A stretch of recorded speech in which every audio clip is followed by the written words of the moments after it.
The Year of the Perfect Christmas Tree by Gloria Houston and pictures by Barbara Cooney.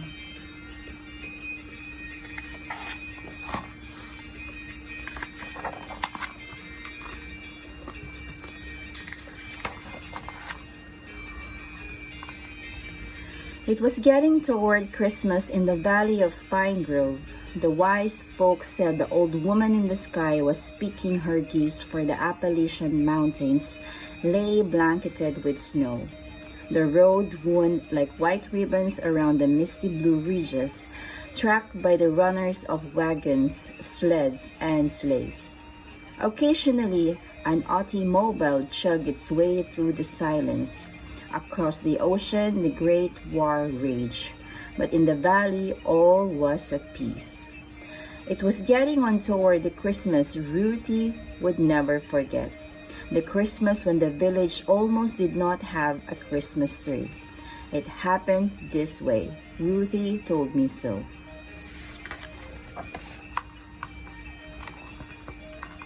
"Come on, my pretty young'un," Papa had said one day early in the spring. "It is time to choose the Christmas tree for the village church." "But Papa, Christmas will not come for a long while," said Ruthie. "The service trees are just now in bloom." "We must choose a special tree and mark it for the coming year. It is the custom in our village," said Papa, "for one family to give to all the folk in the village, and up every hill and holler a Christmas tree for Pine Grove Church. This year it is our turn." Some years a timbering man will give a fat round laurel from the northy coves, the kind the outlanders call rhododendron. Other years the holler folk may bring a cedar to spread its fragrance throughout the village church. "What kind of tree shall we have, Papa?" said Ruthie. "We shall have a balsam Christmas tree, my pretty young'un," said Papa. "The balsam grows up the rocky crags where only a venturesome man may go. The balsam is a perfect tree. It grows up high near to heaven." So Papa and Ruthie rode on old Piti's back across the high cliffs and along the crags looking for the perfect balsam Christmas tree. They rode and rode from early morning until the sun was high in the sky. Finally, they saw it, growing on the edge of a high cliff of Grandfather Mountain. Alone, with no other trees around it, its green color was dark and rich. It was the perfect shape and size, its tip top pointing up to heaven. "This will be our perfect Christmas tree," said Papa.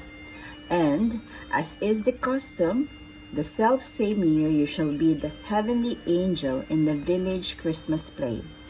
It is fitting that you should mark the Christmas tree." Papa took the red ribbon from Ruthie's coal-black curls. He lifted her high in his strong arms. "Tie this to the tip top," he said. Then he kissed the dimple in each of Ruthie's cheeks. The summer came and Papa was called away to be a soldier. He went to fight in a war far across the sea. That year the timber was not cut, so Mama had no money to buy coffee, sugar, or cloth for new dresses. Mama and Ruthie drank peppermint tea sweetened with honey. Mama lowered the hems of Ruthie's dress and embroidered pretty flowers over the tears and mints. Together they tended the little garden, growing vegetables to eat. And every night Mama tucked Ruthie into her little bed and listened as she said the same prayer. "Please, send my Papa home for Christmas," Ruthie whispered. "And please, have old Saint Nicholas bring me a doll with a beautiful dress the color of cream, all trimmed with ribbons and lace."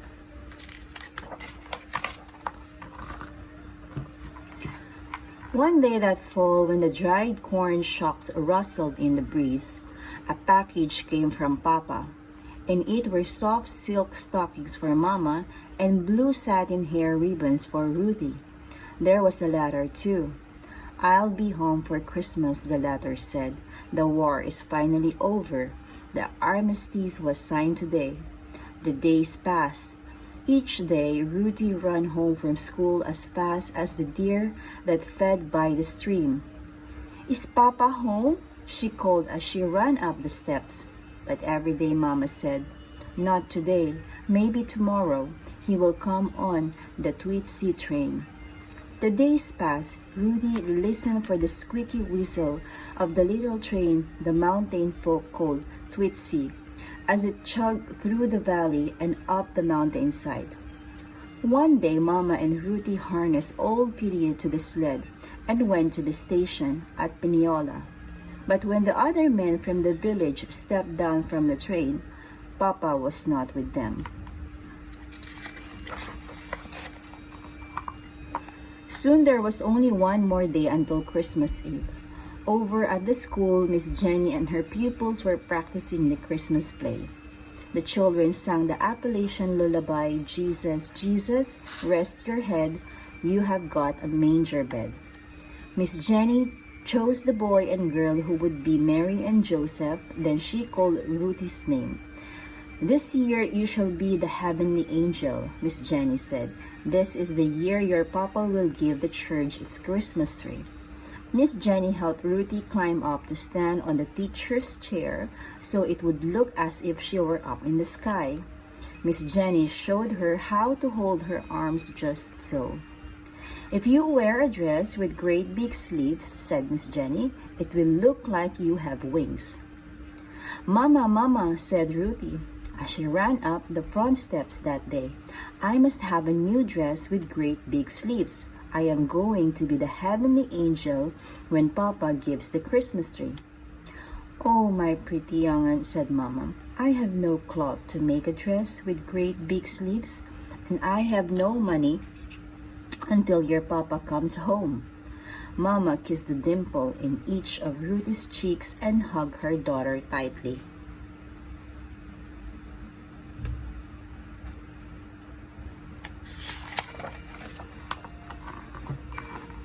That night, the preacher from Pine Grove Church knocked at the door. "Tomorrow is Christmas Eve, Miss Green," he said, "and Tom is not yet home from the war. Chad McKinney has been saving a prime cedar on his bottom land for Christmas next. He would as lief cut the tree this year." "This is the year our family gives the tree," said Mama. "Tom chose it before he went away to war." "I had hoped you would heed my wish," said the preacher. "The church must have a Christmas tree when the morrow comes. Tom is as good as his word. Our family will give the tree this year," said Mama. Late that night, Mama wakened Ruthie. They dressed in their warm coats, hats, and mittens. Mama hitched old Petey to the big sled Papa used to haul fire logs down from the ridges. The moon shone silver as Mama and Ruthie made their way up the hill. Ruthie carried the lantern. As they came to the dark woods, the winter moon made strange shadows on the snow. "Mama, I'm afraid," said Ruthie. "No need to be afraid," said Mama. "We are off to get the perfect balsam Christmas tree." Mama began to sing "I Wonder as I Wander" out under the sky. Ruthie joined in the song. Soon she forgot to be afraid. Mama and Ruthie led old Petey and the sled up the hills and across the ridges, but they could not find the perfect balsam. "Papa says the balsam grows high on the rocky crags up near heaven where only a venturesome man will go," said Ruthie. "The rocky crag," said Mama. "We have a long climb ahead." Slowly they led old Petey along the ridge to the highest crag on Grandfather Mountain. They could see the village sleeping in the valley far below. Finally, at the edge of the highest cliff, they saw the balsam standing alone. "There it is, Mama," Ruthie cried. "See, there is my ribbon tied to the tip-tip top." Ruthie ran up the rocky crag as Mama and old Petey followed. The blade of Papa's axe shone in the moonlight as Mama lifted it high. Whack, crack. The sound echoed through the rocks and hills. Then Mama picked up the saw and said, "Take hold of the end, my pretty young'un. Pull as hard as ever you can."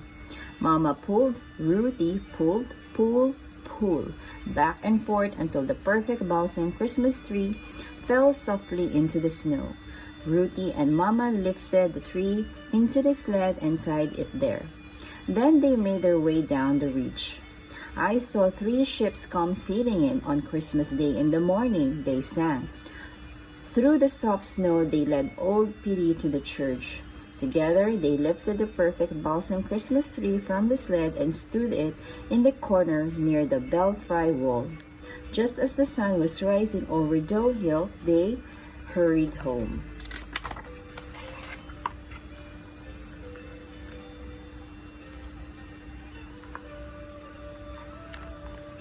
Tucking Ruthie into her little bed, Mama whispered, "The folks shall have their Christmas tree and you shall be the heavenly angel this year."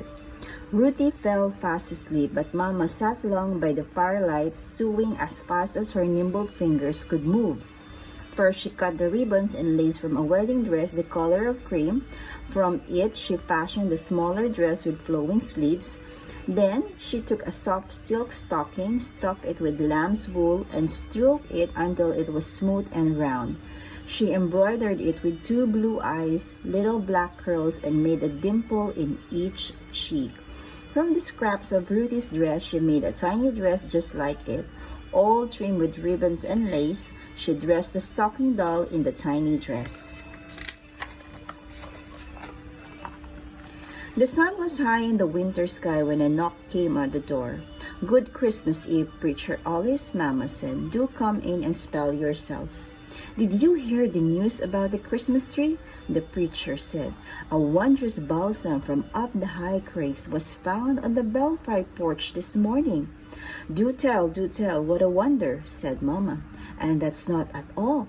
It's being told hereabouts that folks who live up the holler heard the angels singing high up on the ridge late into the night. And they were singing Christmas songs," said Preacher Alice. Ruthie hid her face in Mama's patchwork quilt so the preacher would not hear her laugh. Daylight was fading when Mama helped Ruthie into the prettiest dress Ruthie had ever seen. It was made of softest silk the color of cream, all trimmed with ribbons and lace. It had long flowing sleeves. "If you hold your arms just so," said Mama, "it will look like you have wings." At the church, the ladies of the valley had decorated the perfect balsam Christmas tree. Reflections of the tiny red candles in their shiny holders fastened to the tips of the branches shone in the windows. Tied to the lower branches of the tree were presents wrapped in pretty paper. On the tip top was a tiny angel. The sexton rang the bell. From up and down the river road and from all the hills and hollers, the folk were coming to celebrate the Christmas tree. A choir of children sat by the organ. The 3 kings waited outside the belfry door behind the bedsheet curtains. Mama helped the little Mary put her doll to bed in the manger straw. Ruthie climbed up and stood on the preacher's big chair. The ladies pushed the bedsheet curtains back. Ruthie could see herself in the dark church windows. She was careful to hold her arms just so. In her beautiful dress, it looked as if she had wings. "Behold, I bring you good tidings of great joy," said Ruthie, the heavenly angel. When the program was over, Ruthie went to sit with Mama on the front pew. Mama held her close. Then the 3 kings came walking down the aisle carrying lard pails filled with the Christmas tree pokes. Each bag contained a soft peppermint stick, some chocolate drops, an orange, and some hazelnuts. Behind the kings walked old Saint Nicholas. He carried his tow sack goodie bag with him. Old Saint Nick visited the Amen corner first. He gave each of the deacons a lump of coal or a willow switch. The folk in the church laughed. Then to all the children who had misbehaved, old Saint Nick gave a willow switch or a lump of coal as well. Ruthie had been good that year, so she got a treat poke instead. At last, it was time to call the names on the presents tied to the tree. Every child in the church received a present. Everyone, that is, except Ruthie. A tear slipped down into the dimple in her cheek.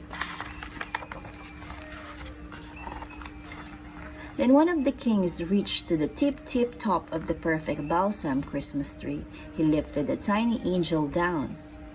"Why, Ruthie," said old Saint Nick, "this tiny angel looks just like you." And it did. The tiny angel was wearing a dress just like Ruthie's. It was made of softest silk, the color of cream. It was trimmed with ribbons and lace. The sleeves were long and flowing, and it looked as if she had wings. The angel's curls were as black as coal, and she had a dimple in each cheek. Ruthie hugged the tiny angel and kissed its silky cheek, which felt just like the silk stockings Papa had sent to Mama. The preacher said the benediction, and St. Nicholas wished to one and all a happy Christmas. Slowly, the people began leaving the church. Mama and Ruthie walked out the belfry door. St. Nicholas was standing there. A man in an army uniform stood beside him. "And here is another present for you, Ruthie," said St. Nicholas. But Ruthie was so busy looking at the tiny angel that she did not notice until strong arms picked her up.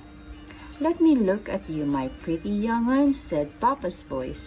And he hugged Ruthie, Mama, and the tiny angel all at the same time. The village folk gathered around the church steps.